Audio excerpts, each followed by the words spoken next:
అన్ని రేగు చెట్లు ఎక్కువగా ఉండేవి గనక దాన్ని బదరీవనం అన్నారు. హిమాలయ పర్వత ప్రాంగణంలో పూర్వం అక్కడంతా ఎక్కువగా రేగు చెట్లు ఉండేవి. రేగు చెట్లు ఉన్న చోట తపస్సు చేస్తే తొందరగా ఈశ్వర కటాక్షం లభిస్తుంది.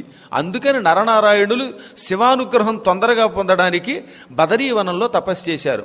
మీరు ఎప్పుడైనా వీలుంటే అమావాస్య నాడు గ్రహణం వచ్చినప్పుడు, గ్రహణం వచ్చి విడిచిన తర్వాత అన్నమాట, రేగాకులు పట్టుకొచ్చి శివలింగం మీద పెడితే చాలా తొందరగా శివుడు దర్శనమిస్తాడు. ఇది మంత్రశాస్త్రంలో చెప్పబడిన కిటుకు అన్నమాట.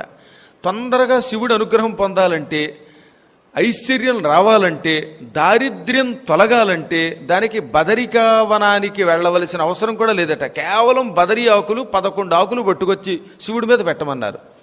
ఆలయంలో మనం స్వయంగా పెట్టలేకపోతే అర్చకుడికి ఇచ్చి 11 ఆకులు ఆయన చేత శివలింగం మీద పెట్టిస్తే దారిద్ర్యం తొలగి తీరుతుంది. ఇది సులభోపాయం.